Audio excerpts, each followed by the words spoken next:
Cari telespettatori della Tenda TV, ben ritrovati. Siamo collegati in diretta dalla Pieve di Sant'Andrea a Vittorio Veneto e ci apprestiamo a vivere insieme la Santa Messa per non dimenticare. Un'iniziativa organizzata dagli alpini della sezione ANA di Vittorio Veneto che viene realizzata in occasione dell'81esimo anniversario della battaglia di Nikolajevka, della Giornata Nazionale della Memoria e del Sacrificio degli Alpini e del Giorno della Memoria delle Vittime dell'Olocausto. Ci apprestiamo quindi a vivere insieme la celebrazione della Santa Messa, alla quale seguirà un momento commemorativo che terminerà presso il Monumento alle Penne Nere a pochi passi dalla Pieve di Sant'Andrea. A tutti voi, buona visione.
Signori, buongiorno.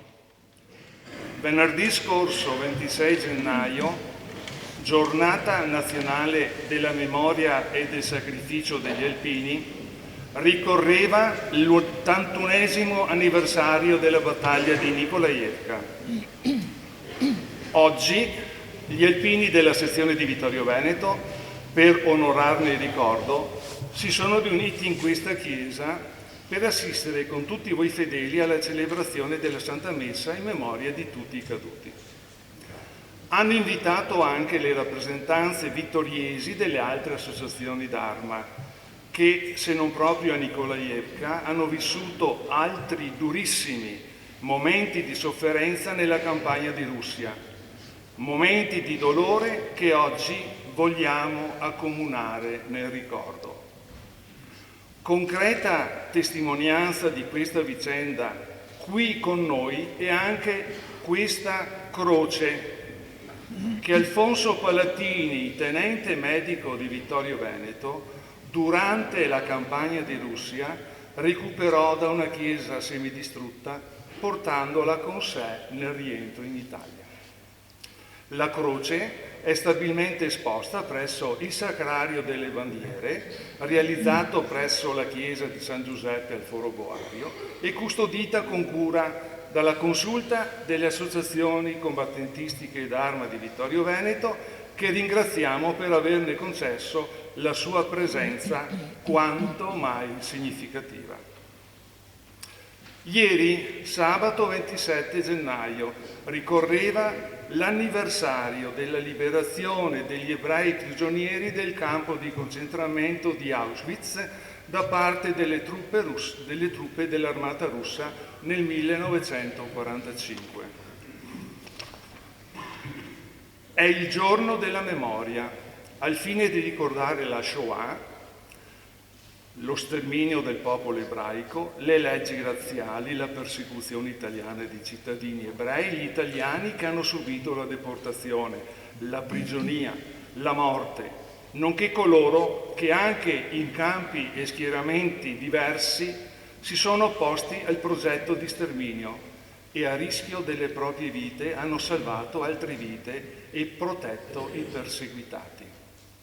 Pensiamo che il ricordo degli alpini caduti nella battaglia di Nikolaevka nel 1943 e successivamente le indicibili sofferenze dei richiusi nei campi di concentramento sino al 1945 debbano rimanere concreta testimonianza del nostro passato e sia di auspicio affinché non vengano mai più scritte pagine di storia come queste. Al termine della Santa Messa vi invitiamo a rimanere ancora per pochi minuti al vostro posto per condividere un breve momento rievocativo. Lasceremo che le parole e le suadenti melodie del coro ANA Vittorio Veneto, diretto dal maestro Carlo Berlese, ci conducano nel ricordo di quei tragici momenti che non dobbiamo mai dimenticare, perché i caduti non muoiono sui campi di battaglia, ma quando sono dimenticati. Vi chiediamo, per il rispetto della sacralità di questo luogo, di rimanere in silenzio sino alla fine delle letture e dei canti. La cerimonia proseguirà poi al monumento alle penne nere qui accanto alla chiesa per l'alzabandiera, la resa degli onori caduti e delle brevi allocuzioni. Grazie per la vostra gradita collaborazione.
Nel nome del Padre e del Figlio e dello Spirito Santo, la grazia del Signore nostro Gesù Cristo, l'amore di Dio Padre e la comunione dello Spirito Santo siano con tutti voi. Dopo questo saluto liturgico, dopo aver sentito anche questa bella introduzione da parte di un alpino che ha presentato i motivi di questa celebrazione di quest'oggi, ecco, io vi invito a entrare pienamente nella celebrazione di questa Eucaristia per tutti i caduti delle guerre, in modo particolare di Nikolaevka, e poi abbiamo anche motivi noi di chiedere perdono dei nostri peccati per sentirci meno indegni di celebrare questi santi misteri. Signore Gesù, che non sei venuto a condannare ma a perdonare, Kyrie eleison. Cristo Gesù, che fai festa per ogni peccatore pentito, Christe eleison. Signore Gesù, che perdoni molto a chi molto ama, Kyrie eleison. Dio Onnipotente, abbia misericordia di noi, perdoni i nostri peccati e ci conduca alla vita eterna.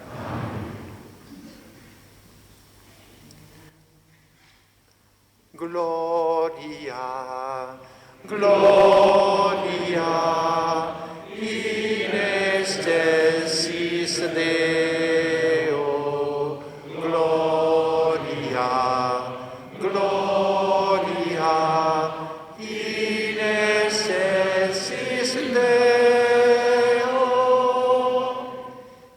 pace in terra agli uomini amati dal Signore.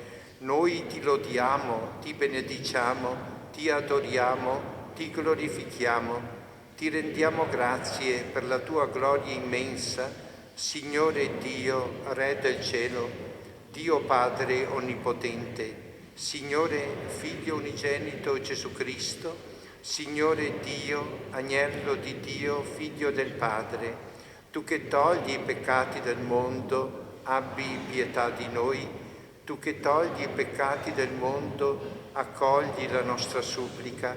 Tu che siedi alla destra del Padre, abbi pietà di noi, perché tu solo il Santo, tu solo il Signore, tu solo l'Altissimo Gesù Cristo, con lo Spirito Santo, nella gloria di Dio Padre. Amen. Gloria, gloria.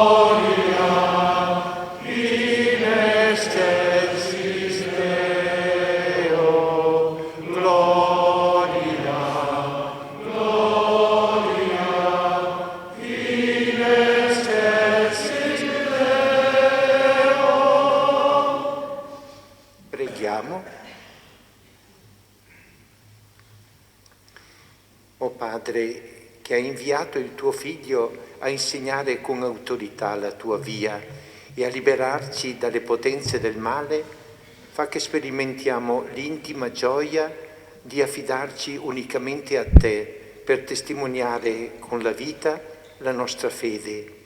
Per il nostro Signore Gesù Cristo, tuo Figlio che è Dio, e vive e regna con te nell'unità dello Spirito Santo per tutti i secoli dei secoli.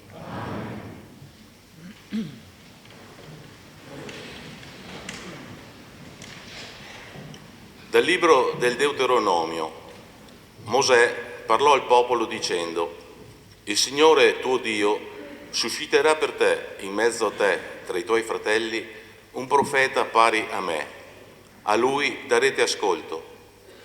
Avrai così quanto hai chiesto al Signore tuo Dio sull'Oreb, il giorno dell'assemblea, dicendo: che io non oda più la voce del Signore mio Dio e non veda più questo grande fuoco, perché non muoia. Il Signore mi rispose: quello che hanno detto va bene, io susciterò loro un profeta in mezzo ai loro fratelli e gli porrò in bocca le mie parole ed egli dirà loro quanto io gli comanderò.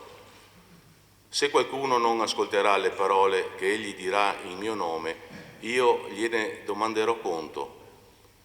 Ma il profeta che avrà la presunzione di dire il mio nome in una cosa che io non gli ho comandato di dire, o che parlerà in nome di altri dei, quel profeta dovrà morire. Parola di Dio. Rendiamo grazie a Dio. Ascoltate oggi la voce del Signore. Ascoltate oggi la voce del Signore. Venite, cantiamo al Signore, acclamiamo la roccia della nostra salvezza, accostiamoci a Lui per rendergli grazie, a Lui acclamiamo con canti di gioia. Ascoltate oggi la voce del Signore. Entrate, prostrate e adoriamo in ginocchio davanti al Signore che ci ha fatti. È Lui il nostro Dio e noi il popolo del suo pascolo, il gregge che Egli conduce. Ascoltate oggi la voce del Signore. Se ascoltaste oggi la sua voce, non indurite il cuore come a Meriba, come nel giorno di Massa nel deserto, dove mi tentarono i vostri padri, mi misero alla prova, pur avendo visto le mie opere.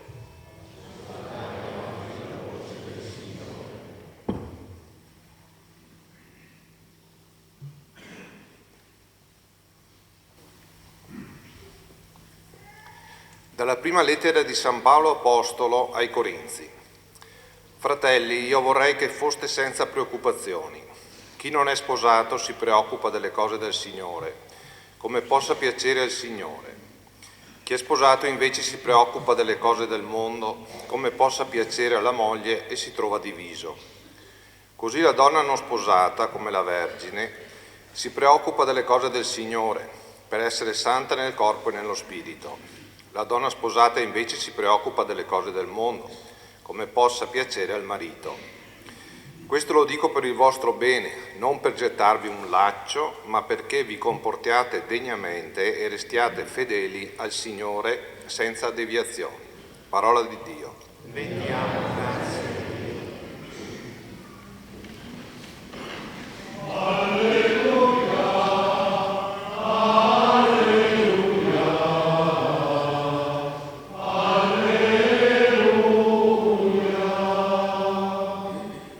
Il popolo che abitava nelle tenebre vide una grande luce.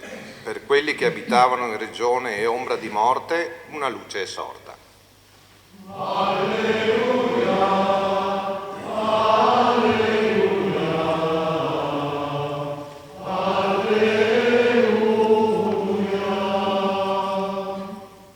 Il Signore sia con voi. Dal Vangelo secondo Marco. In quel tempo Gesù, entrato di sabato nella sinagoga a Cafarnao, insegnava ed erano stupiti del suo insegnamento. Egli infatti insegnava loro come uno che ha autorità e non come gli scribi. Ed ecco, nella loro sinagoga vi era un uomo posseduto da uno spirito impuro e cominciò a gridare dicendo: «Che vuoi da noi, Gesù Nazareno? Sei venuto a rovinarci? Io so chi tu sei, il Santo di Dio». E Gesù gli ordinò severamente: «Taci, esci da lui». E lo spirito impuro, straziandolo e gridando forte, uscì da lui. Tutti furono presi da timore, tanto che si chiedevano a vicenda: «Che è mai questo? Un insegnamento nuovo, dato con autorità? Comanda persino agli spiriti impuri e gli obbediscono». La sua fama si diffuse subito dovunque, in tutta la regione della Galilea. Parola del Signore.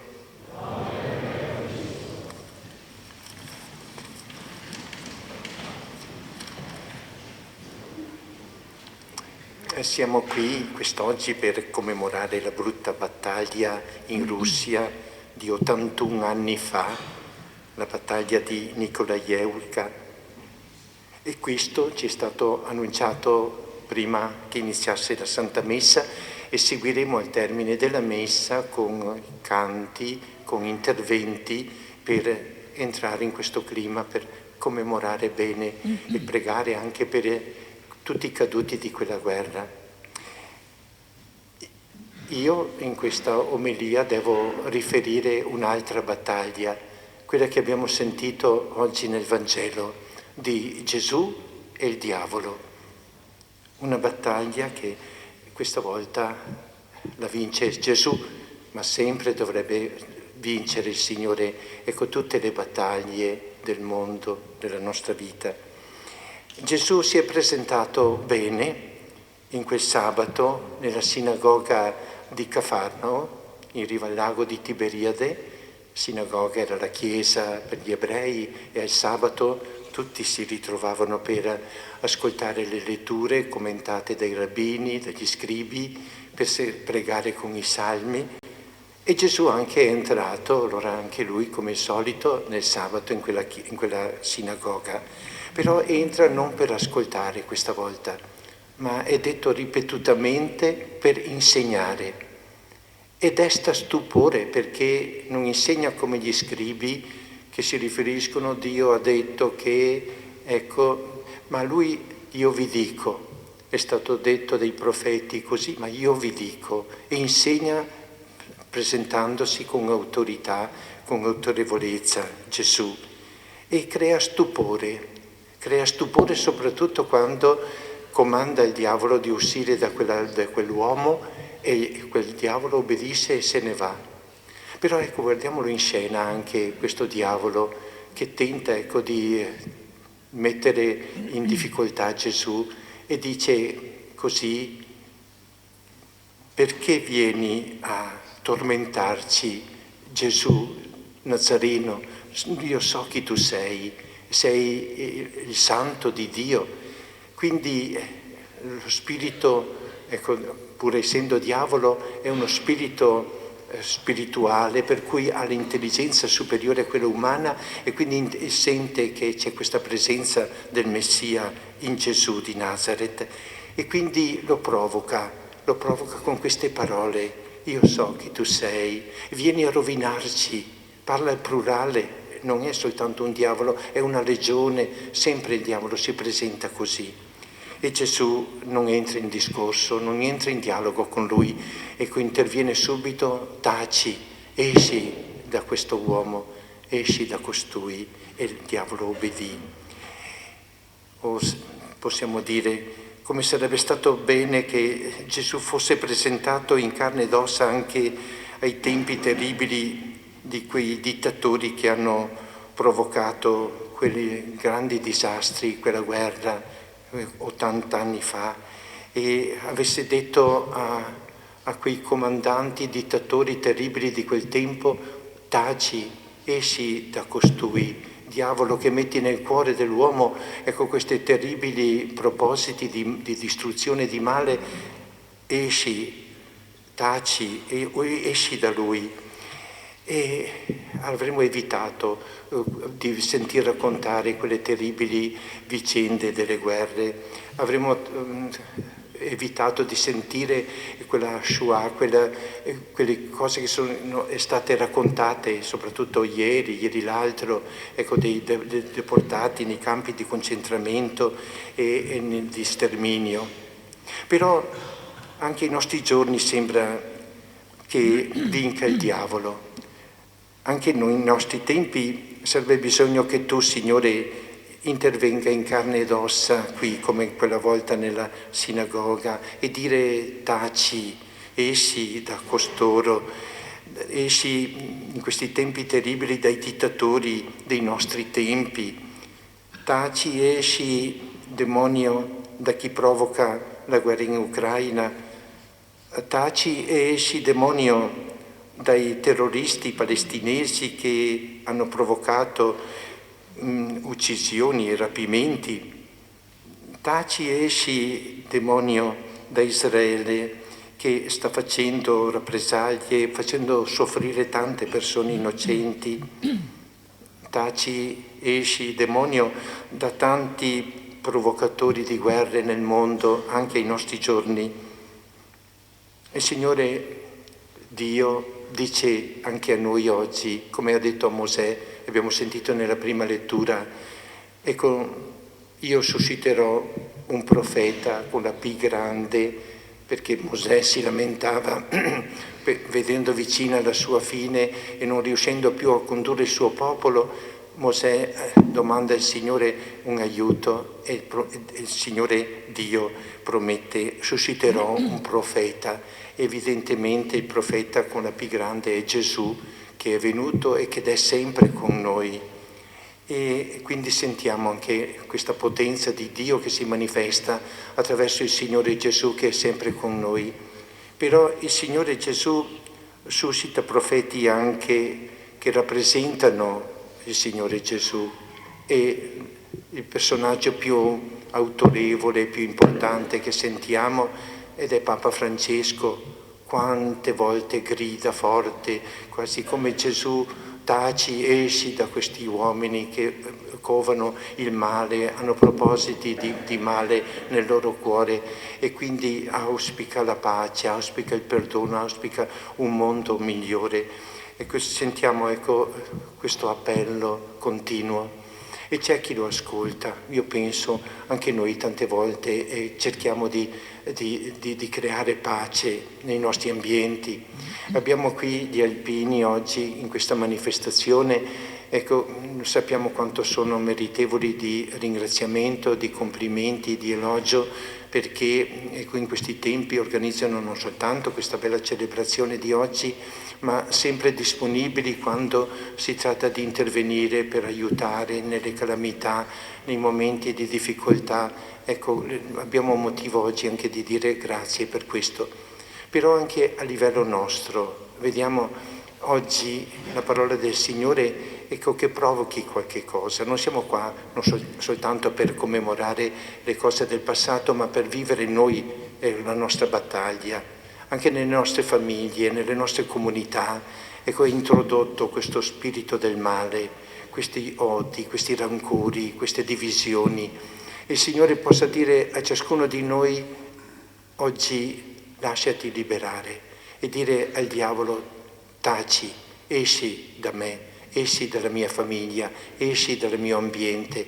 E quello chiediamo anche noi, lo gridiamo, in modo di avere davvero pace nei nostri cuori, pace nelle nostre famiglie, pace nelle nostre comunità, e così siamo artefici anche noi di quella pace che regnerà nel mondo intero.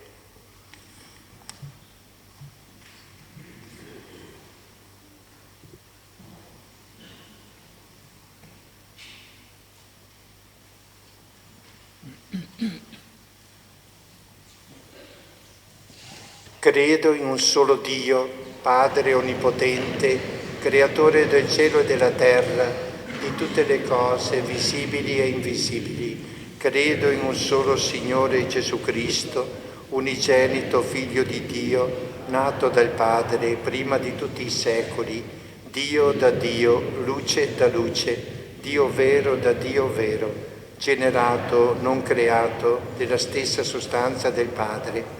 Per mezzo di Lui tutte le cose sono state create, per noi uomini e per la nostra salvezza discese dal cielo, e per opera dello Spirito Santo si è incarnato nel seno della Vergine Maria e si è fatto uomo. Fu crocifisso per noi sotto Ponzio Pilato, morì e fu sepolto, e il terzo giorno è risuscitato secondo le Scritture. È salito al cielo, siede alla destra del Padre, e di nuovo verrà nella gloria per giudicare i vivi e i morti, e il suo regno non avrà fine. Credo nello Spirito Santo, che è Signore e dà la vita, e procede dal Padre e dal Figlio, e con il Padre e il Figlio è adorato e glorificato, e ha parlato per mezzo dei profeti. Credo la Chiesa, una, santa, cattolica e apostolica. Professo un solo battesimo per il perdono dei peccati e aspetto la risurrezione dei morti e la vita del mondo che verrà. Amen.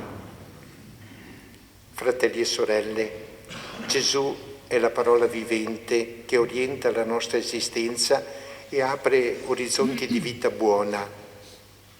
Confermiamo il nostro proposito di essere Suoi discepoli. Preghiamo dicendo: ascoltaci, o Signore.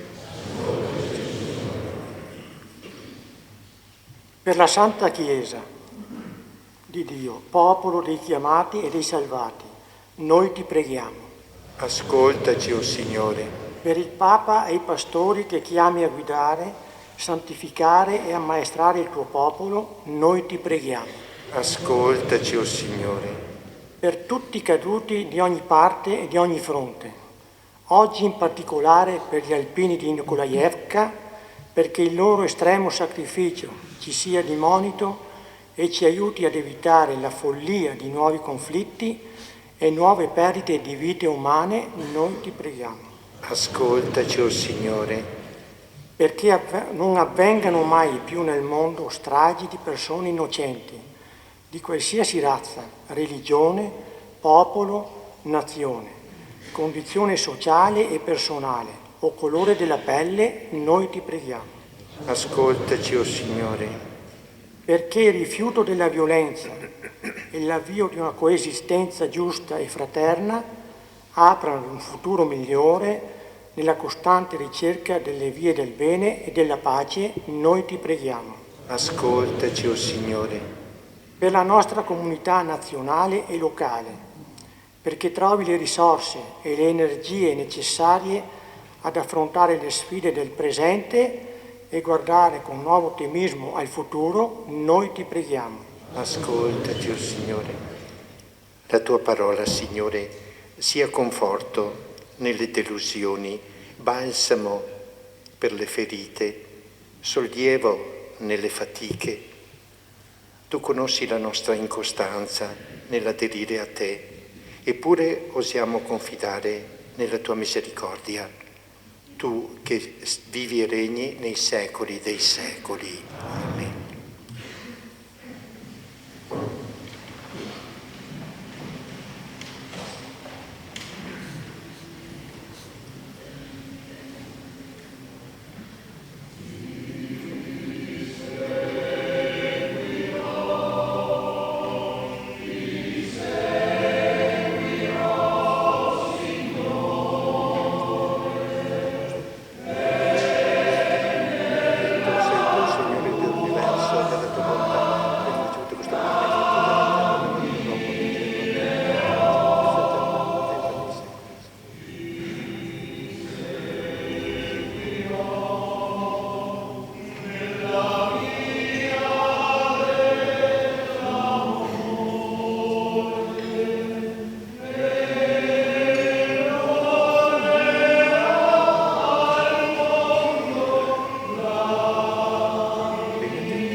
Preghiamo, fratelli e sorelle, affinché portando all'altare la gioia, la fatica di ogni giorno, possiamo offrire un sacrificio gradito a Dio, Padre Onnipotente.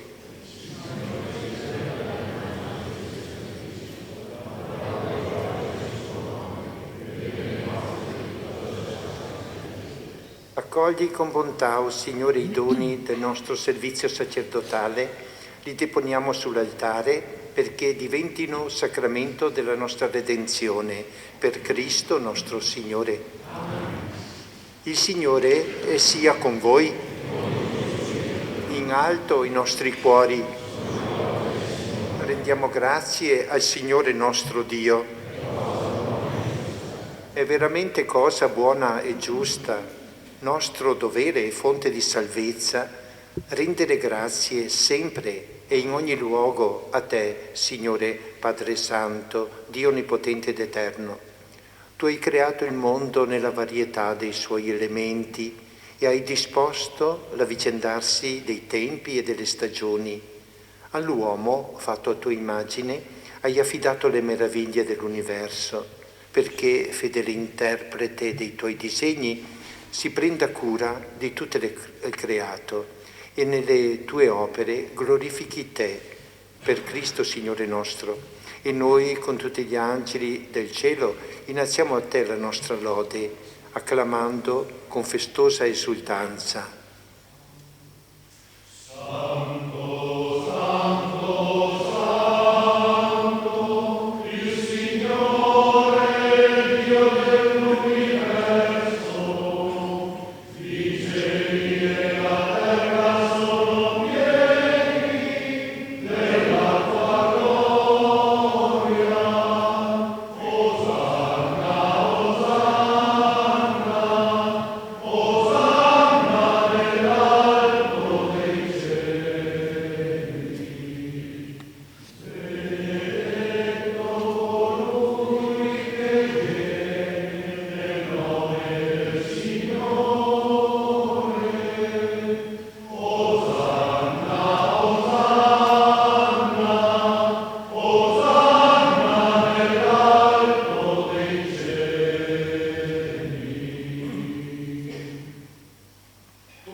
Veramente santo sei tu, o Padre, fonte di ogni santità.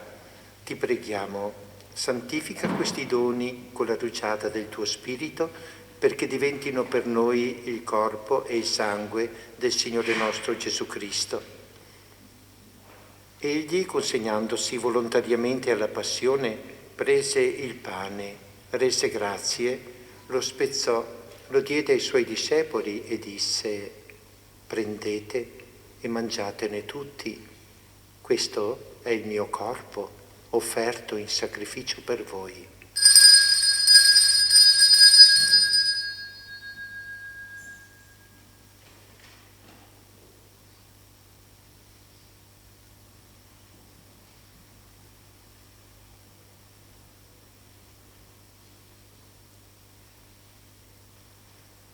Allo stesso modo, dopo aver cenato, prese il calice, di nuovo ti rese grazie, lo diede ai suoi discepoli e disse: prendete e bevetene tutti. Questo è il calice del mio sangue per la nuova ed eterna alleanza, versato per voi e per tutti in remissione dei peccati. Fate questo in memoria di me.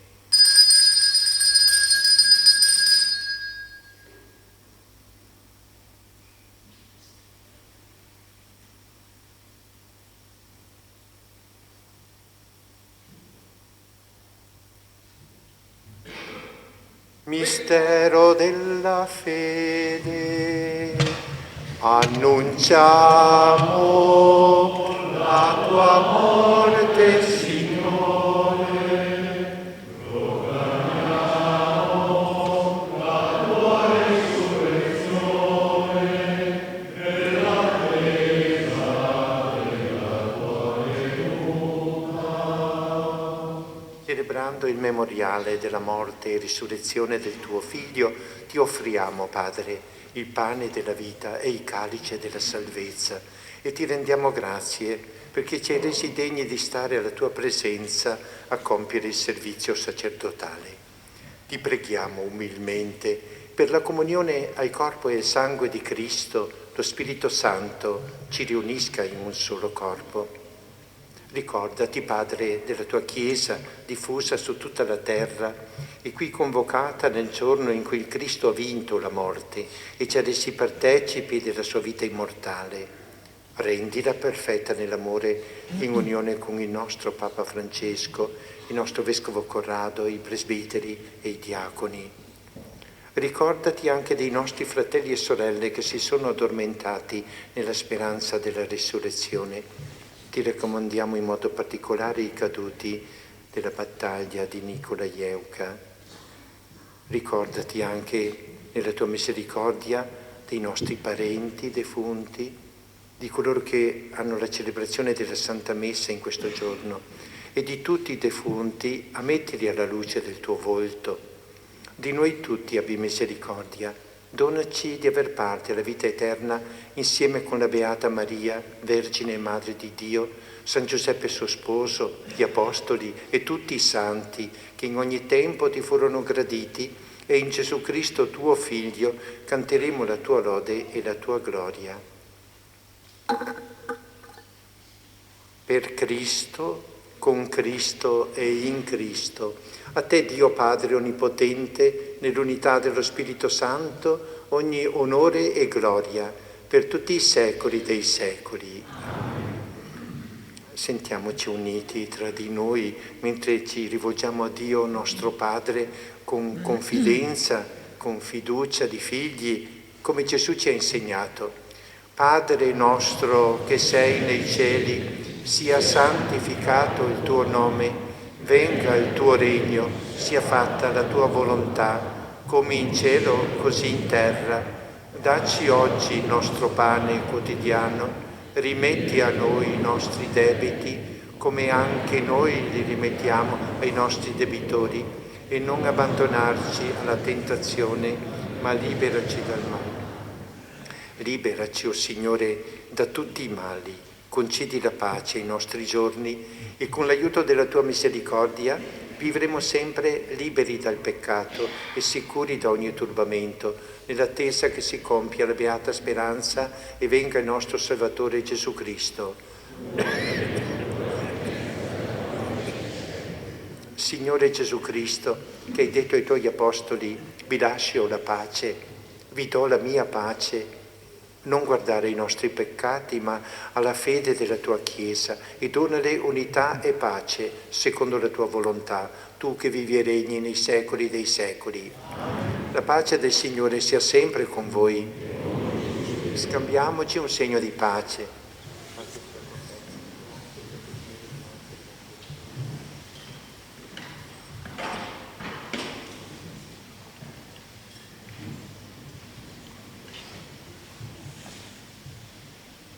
Agnello di Dio, che togli i peccati del mondo, abbi pietà di noi.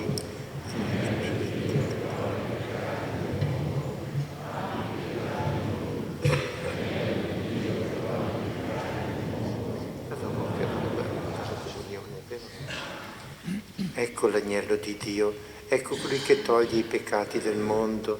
Beati gli invitati alla cena dell'agnello. O Signore, non sono degno di partecipare alla tua mensa, ma di soltanto una parola e io sarò salvo.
Preghiamo.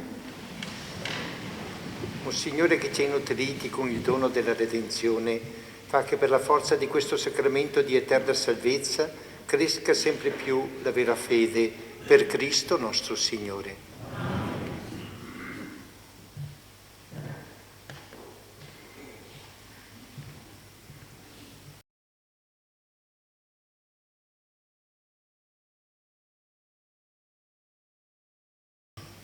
Preghiera dell'Alpino.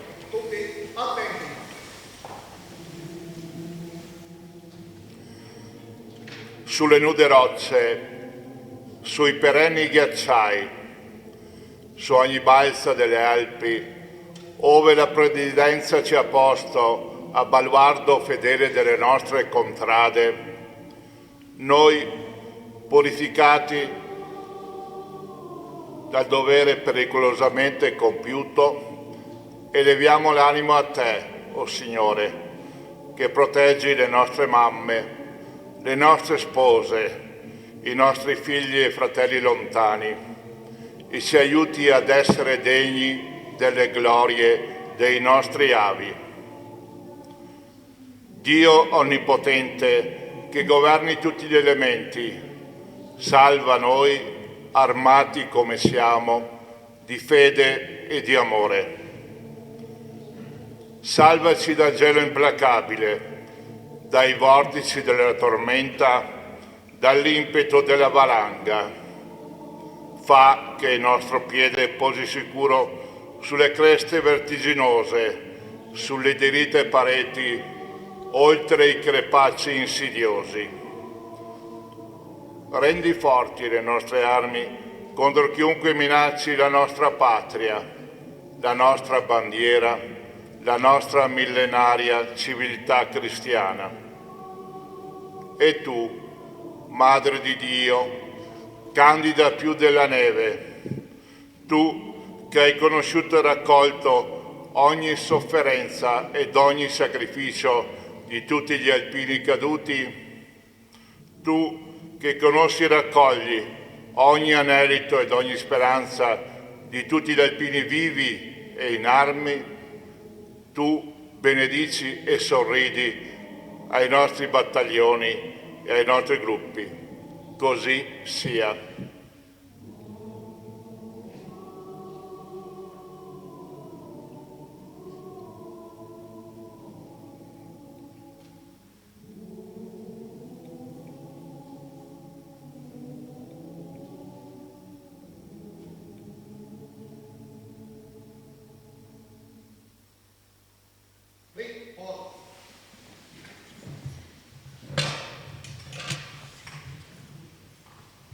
Prima della benedizione e anche prima di alcuni interventi che verranno fatti dopo la Santa Messa e poi la cerimonia che seguirà, ho un piccolo spazio adesso per dire grazie, per dire saluti alle autorità di ogni ordine e grado che non ho fatto all'inizio e anche ringraziamento per la loro presenza, e poi anche dire grazie al coro che ha cantato, che ha animato questa celebrazione, e a tutti voi che avete espresso la vostra fede in questa preghiera.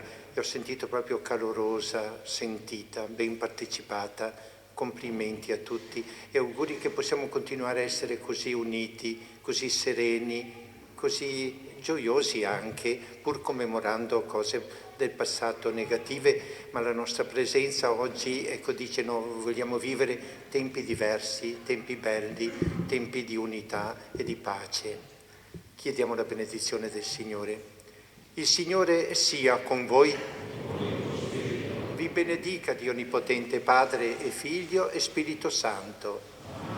E la messa è finita, andiamo in pace.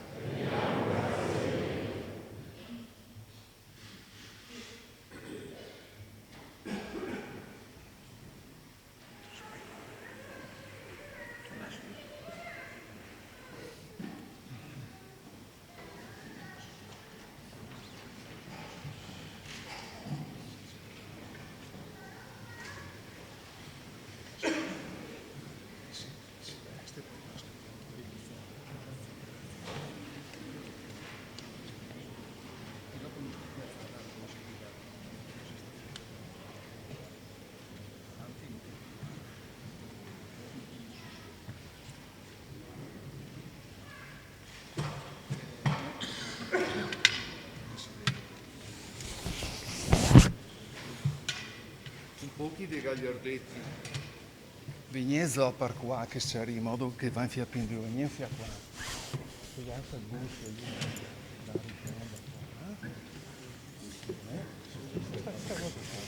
Sì, un pochi là, basta. Però va anche più così, perché tu sei metti in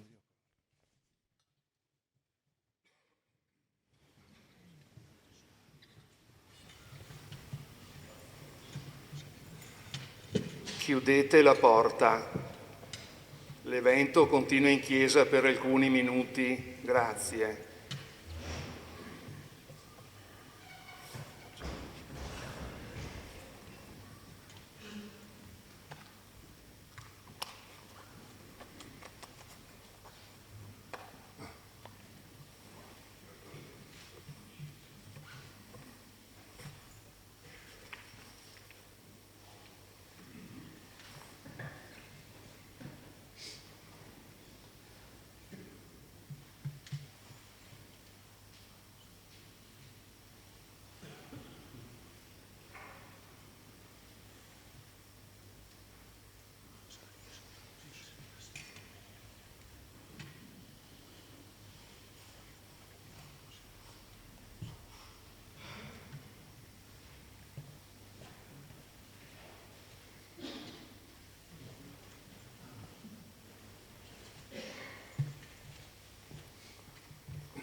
Ogni anno, in diversi paesi e città d'Italia, si commemora la ricorrenza della battaglia di Nikolajevka.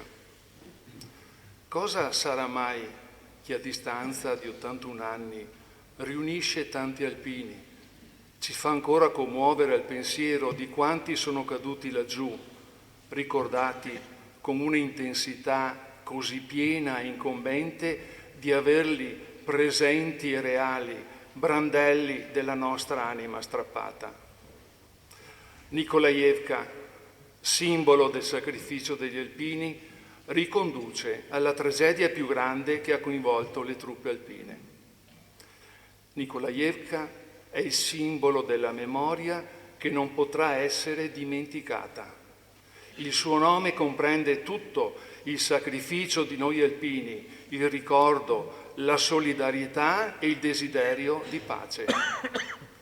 Chi l'ha vissuta ci ha raccontato: guardavamo lontano, ma era sempre lo stesso paesaggio fatto di neve e di gelo. Si camminava, si andava senza possibilità di difendersi, sempre inseguiti dal nemico che si nascondeva dappertutto, compariva all'improvviso, faceva imboscate. Si riposava dove e quando si poteva. Campagna di Russia. Non riusciamo nemmeno ad immaginare le enormi sofferenze che patirono quei giovani italiani, non equipaggiati, non adatti a quel terreno pianeggiante. Ma tutto fu inutile, perché ci si dovette ritirare. Dal 16 gennaio una massa inverosimile di soldati in ritirata nell'inferno bianco percorse centinaia e centinaia di chilometri, un passo dopo l'altro nella tormenta, con le barbe lunghe incrostate di ghiaccio. Per andare avanti, per non fermarsi e diventare un'altra croce che i girasoli copriranno nell'estate russa.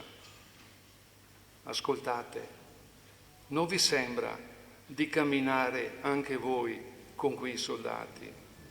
Non vi par di sentire gli incitamenti di chi li esorta a resistere? Non vi par di sentire la disperazione di chi ha perso il plotone ed è sbandato, con una coperta troppo leggera sulle spalle e dopo un pallido giorno nella tormenta scende ancora la notte?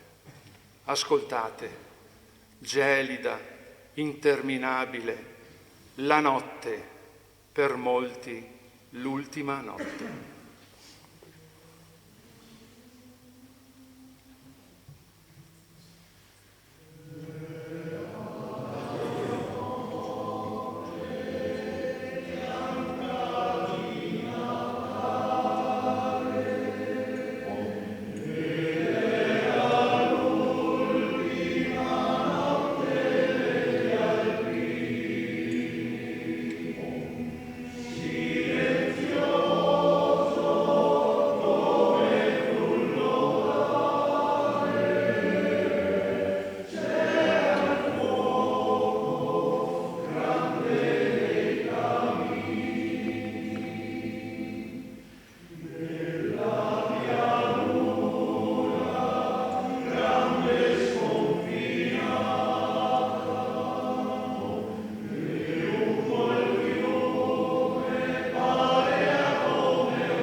100.000 voci stanche di un coro che si perde fino al cielo.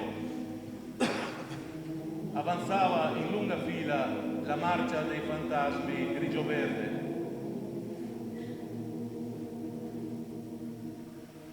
Non è il sole che illumina gli stanchi gigli di neve sulla terra rossa.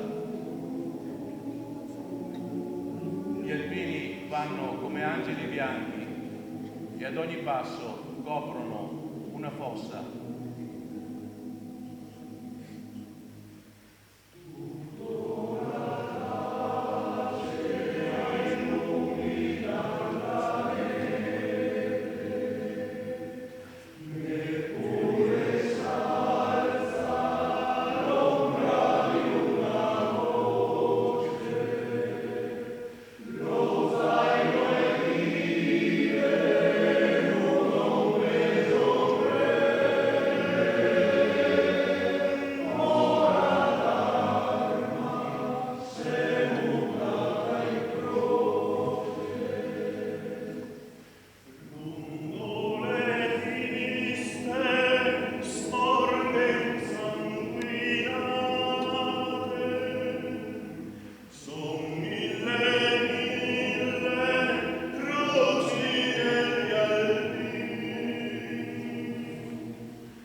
Testimonianza di Peppino Presco, che da quell'inferno di ghiaccio e di morte è riuscito a tornare. Natale 1942. C'era Gesù tra noi, nelle trincee presso il Don, a tenerci compagnia nel gelo. Se no, di che saremmo vissuti, se neppure Lui ci avesse parlato nel silenzio notturno della steppa. Chi può vivere soltanto di gelo, di fame, di fuoco? E allora Lui ci sussurrava il nome della mamma, ne adoperava la voce per offrire l'augurio e il dono di Natale. Ritorna, figliuolo, noi ti aspettiamo. Innumerevoli gomitoli grigio-verdi, rannicchiati ed infissi nella neve, una unica linea presso il Don, ma pochi per la bianca vastità di Ivanovka, Galubaia, Krinitsa, Nova Kalitva, molti soltanto a Seleniar, al piccolo cimitero nato dal sangue degli alpini dell'Aquila. Il bambino parlava a noi, si soffermava in silenzio e inatteso innanzi a loro, li attendeva per portarli con sé nella notte di Natale. Noi superstiti restavamo sgomenti. Quel mistero si esprimeva soltanto in dolore. Sopra la neve, sotto la neve, legava un'unica fraternità, una stessa sorte. Ma noi siamo tornati. Non c'è più un Natale uguale a quell'ultimo nostro. Ogni anno siamo là, su quella neve, a chiamarli. Fratelli nostri, noi vi ricordiamo. Uniti tra uomini, come fratelli, siamo i vostri fratelli.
Nikolajevka. Io resto qui. Addio. Stanotte mi coprirà la neve.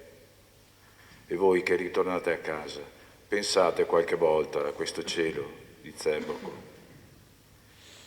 Io resto qui, con altri amici in questa terra. E voi che ritornate a casa, sappiate che anche qui, dove riposo, in questo campo, vicino al bosco di Betulle, verrà primavera.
Il 27 gennaio 1945 le truppe sovietiche arrivarono per prime presso la città polacca di Oswiecim, in tedesco Auschwitz, scoprendo il vicino campo di concentramento e liberandone i superstiti. La scoperta di Auschwitz e le testimonianze dei sopravvissuti rivelarono compiutamente per la prima volta al mondo l'orrore del genocidio. Nonostante i sovietici avessero liberato circa 6 mesi prima il campo di concentramento di Majdanek e nell'estate del 1944 anche i campi di sterminio di Belzec, Sobibor e Treblinka, fu stabilito dagli Stati dell'ONU che la data del 27 gennaio, in ricordo della Shoah, lo sterminio del popolo ebraico, sia celebrato il giorno della memoria, coincidente con la data in cui venne liberato Auschwitz. Treblinka, come enorme tomba per migliaia di corpi. Un posto desolato che gli uomini della Gestapo scelsero per edificarvi il patibolo per antonomasia, un luogo che dalla barbarie della preistoria ai pur feroci giorni nostri il genere umano non aveva ancora conosciuto. Lì venne eretta la principale fabbrica della morte delle SS. Il lager di Treblinka era diviso in 2 campi. Il numero 1, dove lavoravano prigionieri di varie nazionalità, in special modo polacchi, e il numero 2, per gli ebrei, un patibolo. La sua esistenza doveva restare assolutamente segreta. Nessuno doveva uscirne vivo. I treni arrivarono a Treblinka per 13 lunghi mesi. Ogni convoglio aveva 60 vagoni. 13 mesi, 396 giorni di treni che ripartivano carichi di sabbia o vuoti. E nessuno di coloro che entrarono nel campo numero 2 di Treblinka ha mai fatto ritorno a casa. E allora affrontiamoli i giorni dell'inferno di Treblinka. Chi finiva sulle tradotte? Ebrei, soprattutto, poi polacchi e zingari. Ogni giorno a Treblinka arrivavano fino a 20.000 persone. I nuovi arrivati partecipavano e temevano la stranezza di quegli sguardi, dominatori, satolli, ironici. Lo sguardo di superiorità della bestia viva sull'uomo morto. E in quei brevi istanti la gente sullo spiazzo coglieva altri particolari incomprensibili che riaccendevano l'angoscia. Che cosa ci sarà laggiù, oltre i 6 metri di quell'enorme muraglia, nascosta da rami di pino prossimi a ingiallire?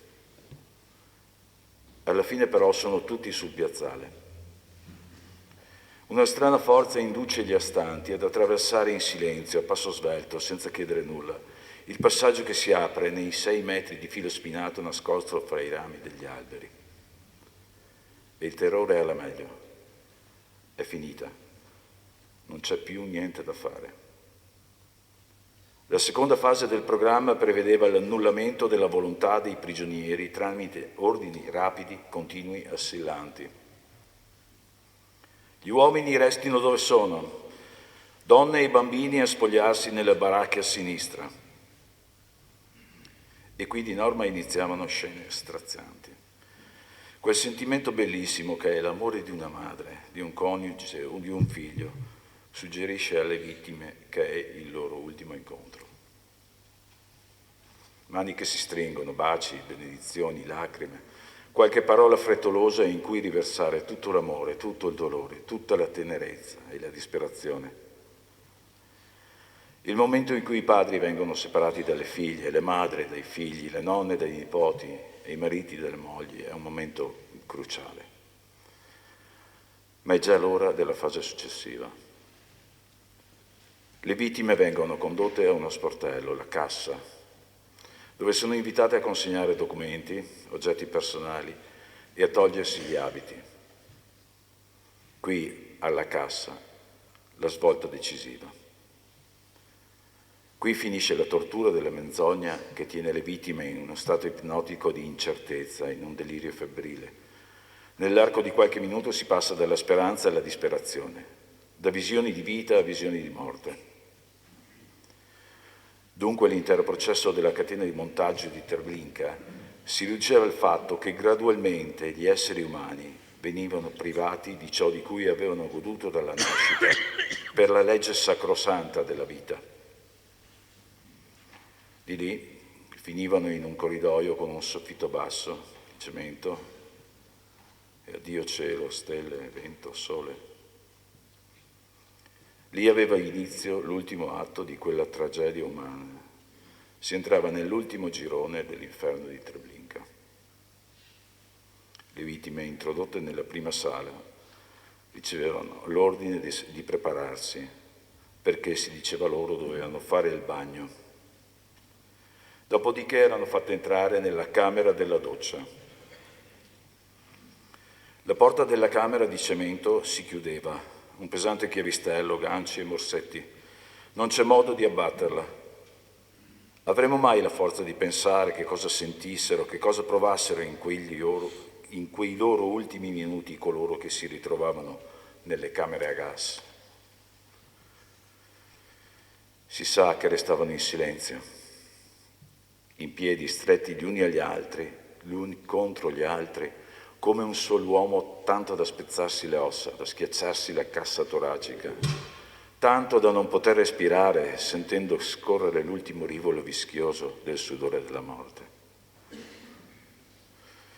Con uno sforzo sovrumano una madre avrà cercato di fare un po' di spazio per il suo bambino, sperando di alleviare per una milionesima parte il suo ultimo respiro. La testa gira, un nodo stringe la gola. Che cosa avranno visto quegli occhi vitrei, spenti? Il cervello si annebbia, l'ultimo dolore, il più straziante. No, non è possibile immaginare che cosa accadesse nelle camere a gas. E dopo l'avvio al forno crematorio. A Treblinka, Aaron Lebeskin è incaricato di portare i corpi dei morti ai forni crematori. Tra di essi trova quello della moglie Edith e del figlio di 3 anni. Li veglia tutta la notte disperato, ma prima di impazzire riesce a scrivere i versi di Ninna Nanna da Treblinka.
Il suono muto delle voci che si sono fuse in una melodia sussurrata è come se dalle viscere della terra giungessero i rintocchi di minuscole campane a morto, appena udibili, mesti, distesi, quieti. Sotto i piedi la terra ondeggia, soffice, grassa, la terra senza fondo di Treblinka, fluttuante come gli abissi marini. Eppure quegli spazi cinti di filo spinato hanno inghiottito più vite umane di tutti gli oceani e i mari della terra dall'inizio dei tempi. Perché tutto questo non sia stato vano, oggi tutti noi qui riuniti siamo le farfalle gialle che volano sopra i fili spinati. E non dimentichiamo. Grazie.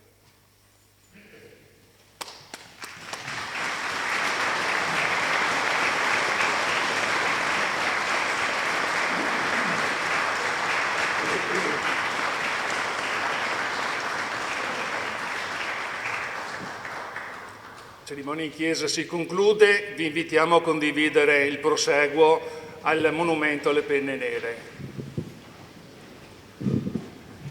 Li raggiungeremo nel corteo che è stato composto per l'entrata in chiesa.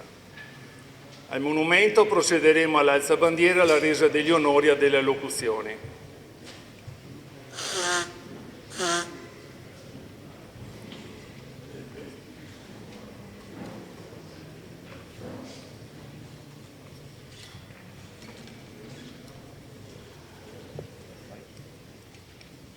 Questo è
Procediamo con la cerimonia dell'alza bandiera. Chiediamo a tutti gli alpini e a tutti i rappresentanti delle forze d'arma che hanno il berretto di salutare il saluto cappello durante tutta l'esecuzione dell'inno. Grazie.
Signore e signori autorità, ci apprestiamo a compiere il gesto della resa degli onori ai caduti. Lo facciamo di fronte a questo monumento che rappresenta la figura degli alpini, proprio quegli alpini che 81 anni or sono furono protagonisti anche della vicenda di Nikolajevka che oggi ricordiamo. Ma il ricordo va anche a tutti i soldati di altre armi che vissero assieme agli alpini le sofferenze di quella tragica campagna di guerra. I fiori bianchi del mazzo che viene deposto raffigurano la neve che nei glaciali inverni di Russia coprì in un gelido abbraccio coloro che non riuscirono a tornare alle case. Ma oggi ricordiamo anche il giorno della memoria, la Shoah, lo sterminio del popolo ebraico, le leggi razziali, la persecuzione dei cittadini ebrei, gli italiani che hanno subito la deportazione. E per onorare anche il loro ricordo, i fiori gialli del mazzo che viene deposto raffigurano le tante stelle di David che ornavano gli abiti degli ebrei. Il sindaco della città, l'onorevole Boff, il rappresentante delle forze armate, comandante della stazione Carabinieri, il presidente della consulta delle associazioni combattentistiche d'arma, in rappresentanza di tutti i soldati di ogni ordine e grado, accompagnano il presidente della sezione ANA di Vittorio Veneto per la resa degli onori.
viene data lettura della preghiera del caduto in Russia.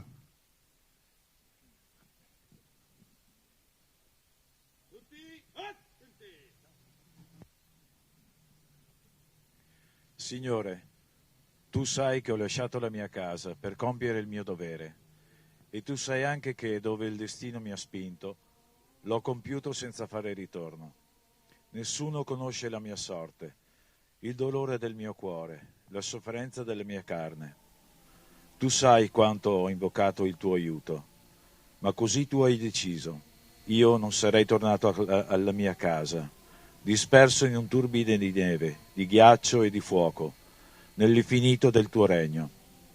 Signore, tu che solo conosci la mia storia e tutto il dolore del mondo, conforta mia madre e mio padre, consola la mia sposa e proteggi i miei figli. Dì loro che mi troveranno nella fede in te, che tutto comprende, nell'amore verso la patria e verso la famiglia. Così mi sentiranno vicino almeno nello spirito. Signore, che sei stato trafitto sulla croce dalla lancia pietosa di un soldato, concedi ora questa grazia a chi si è perso nel turbine della guerra, senza lasciare traccia. Ti prego, Signore, per il mio ultimo riposo, fammi tornare in seno alla terra natia. Così sia, così è.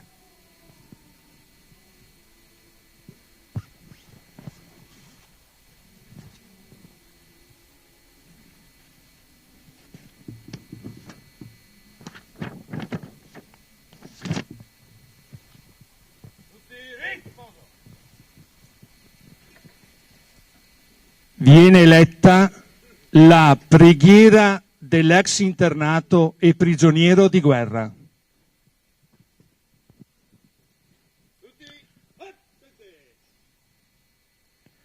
Signore, onnipotente Iddio, Padre della vita e della morte, prostrati innanzi al tuo altare, noi che avevamo la gioia del ritorno, ti invochiamo per i fratelli che non sono tornati e dormono lassù in terra straniera. Ad essi, o Signore benigno, concedi che la fede del conforto, la beatitudine del riposo, la chiarezza dell'eterna luce. E quando la sera dolcemente scende sugli uomini e le cose, fa, o Signore, che il vento porti il polline d'un fiore su quelle tombe. Fa che nella lunga notte il vento porti una lacrima di madre o il pianto di una sposa. Fa che alla nuova aurora un raggio di sole baci la fredda terra e si schiuda il fiore perenne del ricordo della patria lontana.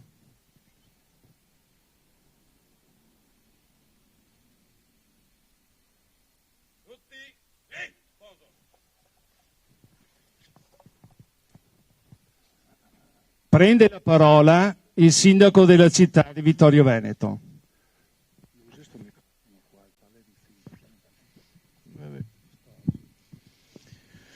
Innanzitutto un saluto ai convenuti e voglio rinnovare il mio ringraziamento agli alpini e alle associazioni combattentistiche d'Arma per il loro impegno e per la loro forza nel rievocare molti fatti troppo spesso tragici che hanno accompagnato la nostra storia.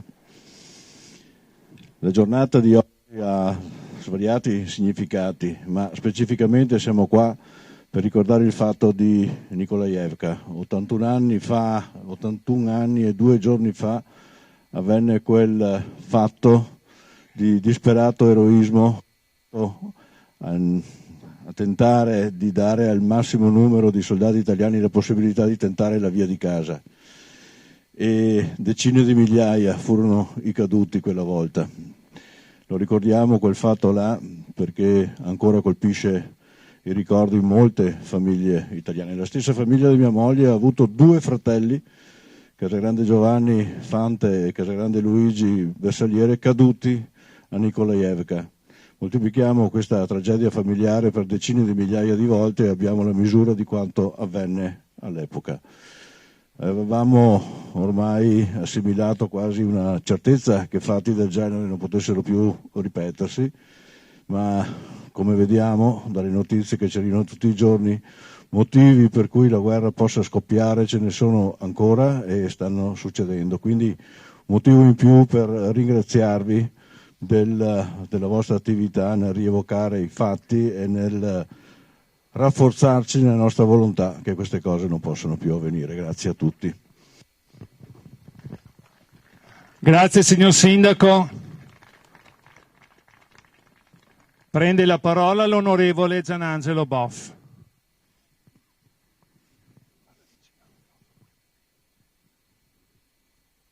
Buongiorno a tutti, buongiorno, un saluto a tutte le autorità civili e militari presenti.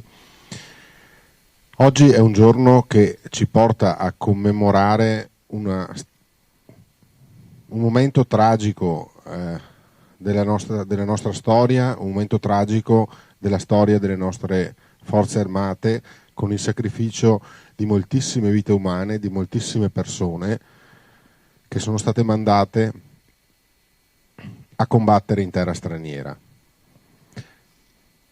Come detto nel suo discorso il sindaco, molte volte questi fatti non sono mai sufficiente insegnamento per fare in modo che negli anni futuri e nelle generazioni future ciò non si riproponga.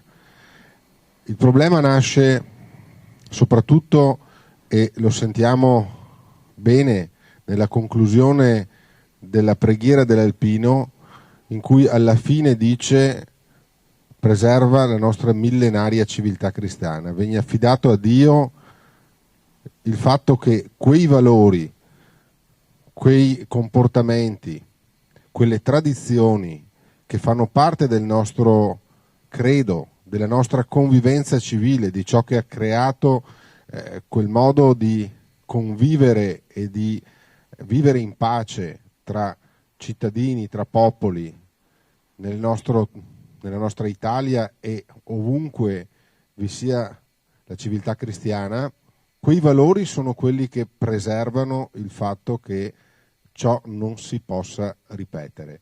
Nel momento in cui all'interno delle nostre comunità, all'interno delle nostre civiltà, noi non combattiamo, ma ci arrendiamo al fatto che quei valori, non un pezzo di terra piuttosto che una casa, piuttosto che una ricchezza, ma quando noi ci arrendiamo e ci abbandoniamo alla rendevolezza che quei valori, quei principi che preservano la convivenza civile possono essere in qualche modo ignorati o possono essere in qualche modo rinunciati, in quel momento noi alimentiamo il seme di quello che poi porta a ciò che abbiamo visto.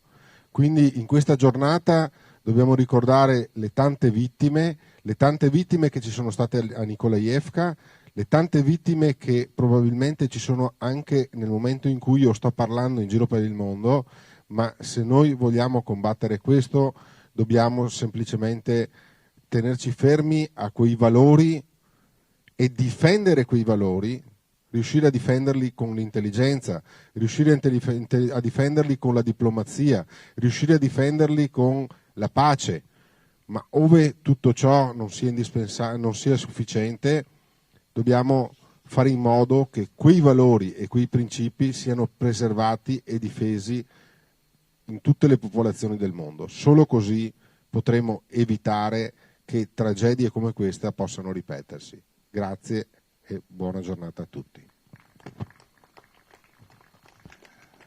Grazie onorevole. Prende la parola il presidente della sezione ANA di Vittorio Veneto, Francesco Introvigne.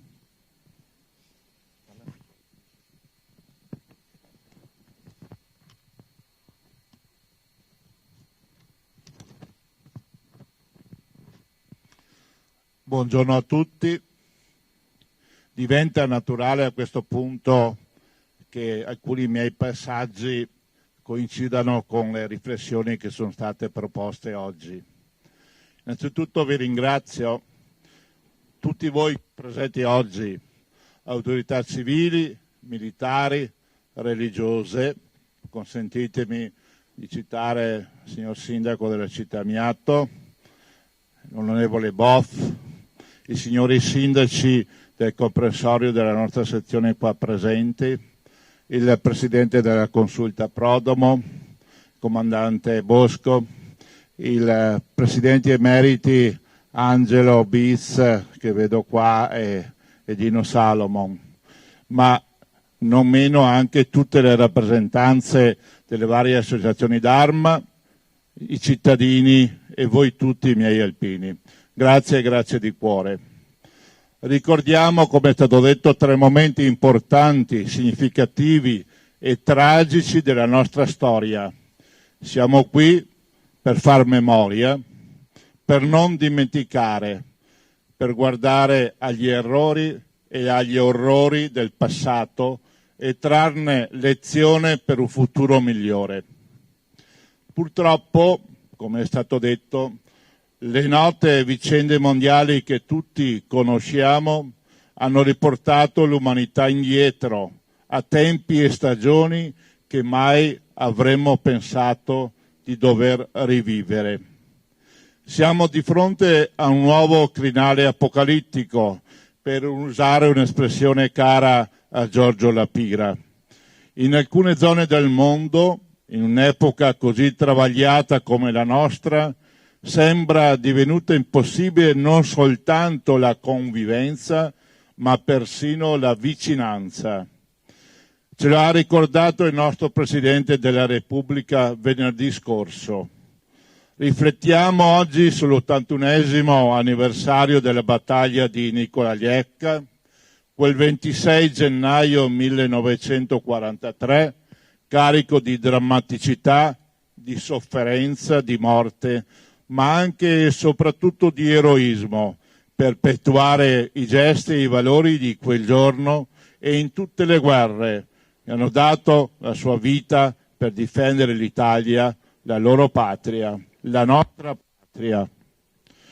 Il dolore per le migliaia di giovani caduti sul fronte russo allora si rinnova oggi davanti allo stillicidio delle vittime civili, militari, che coinvolgono tanti, troppi bambini in Ucraina come in Israele, a Gaza e dovunque le armi fanno sentire la loro voce. Celebriamo nella ricorrenza del 26 gennaio la seconda giornata nazionale della memoria e del sacrificio degli alpini, istituita con legge 44 del 2022. Non è questa la saga degli alpini, ma lo scopo è quello di conservare la memoria dell'eroismo dimostrato dal Corpo d'Armata Alpino della battaglia di Nikolajevka e promuovere i valori della difesa della sovranità e dell'interesse nazionale, nonché dell'etica della partecipazione civile, della solidarietà e del volontariato che gli alpini incarnano. Commemoriamo, nel ricordo del 27 gennaio 1945, la giornata internazionale della memoria delle vittime dell'Olocausto, della Shoah, la più spaventosa tragedia che ha conosciuto l'umanità. Quest'anno poi ha assunto un particolare significato, come detto, perché proprio lo Stato ebraico, dopo gli esecrabili fatti di sangue del 7 ottobre scorso da parte di Hamas, una raccapricciante replica degli orrori della Shoah, lo ha detto ancora il nostro Presidente della Repubblica, è ora coinvolto in una guerra dai tristi risvolti. È nostro dovere condannare la violenza, la sopraffazione, l'ingiustizia, la guerra. Dobbiamo tutti adoperarsi per il bene comune, per ristabilire la pace, per il rispetto dell'umanità, per la preservazione del creato in cui viviamo, un puntino luminoso dell'universo come lo mostrano, ce lo fa vedere le immagini che vengono dai nostri satelliti in lontanissimi punti dove hanno raggiunto l'infinito. Nell'antica Pieve, qui accanto e qui, abbiamo pregato in suffragio di tutti i caduti, invocato lo spirito degli alpini, lo spirito dei giusti tra le nazioni, quello di coloro che hanno dimostrato il valore della compassione, del coraggio e della responsabilità, lo spirito di tutti i martiri e i testimoni della libertà che ci hanno lasciato in eredità una lezione di vita e di speranza. Qui, davanti al monumento alle penne nere, simbolo dell'orgoglio e dell'identità alpina, nell'esprimere rispetto e gratitudine a tutti coloro che hanno lottato e sofferto per il bene comune, vogliamo anche rinnovare il nostro senso di appartenenza alla comunità nazionale e internazionale, consapevoli che solo insieme possiamo affrontare le sfide del presente e del futuro. Grazie ancora per la vostra presenza e per l'attenzione. Buona giornata, buona domenica.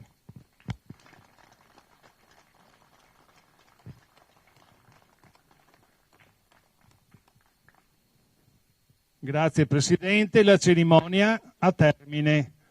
Rinnoviamo i ringraziamenti citando per tutti una persona, Dino Salamon, che tanto si adoperò perché questo monumento fosse eretto e volle l'istituzione della cerimonia che oggi abbiamo condiviso. Grazie a tutti.